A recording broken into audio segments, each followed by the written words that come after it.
the great characters in life, a Romany gypsy who travelled the length and breadth of the country. Today, hundreds turned up to say goodbye to 79-year-old Arthur Kidd from Briston in Norfolk.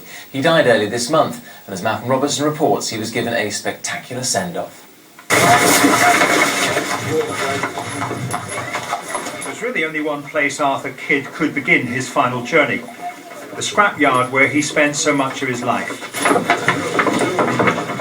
Today in the village of Briston, Arthur's coffin was wheeled through that yard ahead of his funeral service. In this part of Norfolk, just about everybody would have known Arthur Kidd, a man destined to be a general dealer from the moment he was born. Arthur Kidd was one of life's great characters. They reckon he could even sell snow to the Eskimos. In fact, the joke was the only thing he wouldn't sell was his family. Do you want the party? Family that was immensely proud of him.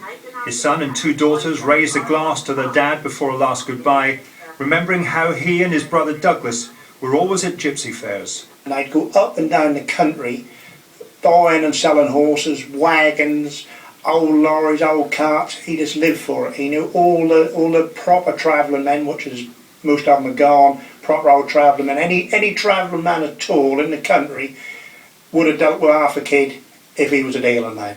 Arthur's family were all travelling Romany gypsies who settled at Briston in Norfolk in the early 1900s. He was born to be a dealer, never happier than when he had horses in hand. Dad would often pull up with a load of horses on the back of his float. He'd go in and have a few drinks, and after a few drinks a horse would go in the pub with him. Anyway, the horse wouldn't come out the pub belonging to Dad, he'd assault that. Today Arthur's family were joined by hundreds of mourners from all parts of the country as the cortege headed to the village of Saxthope where he was born.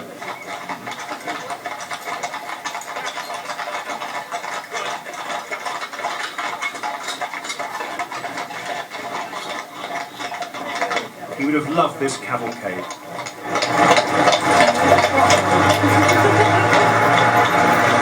For many years Jack Clark was Arthur's gardener.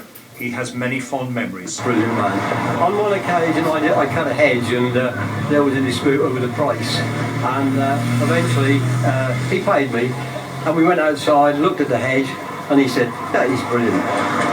Another £10 in my pocket, but Arthur had to have that deal. There wasn't enough room in Saxthope Church for everyone who wanted to be here. Among the hymns and songs at the service, My Way, his way of life, was one that he loved. Malcolm Robertson, ITV News, Norfolk. Yeah, what a send-off there. Right.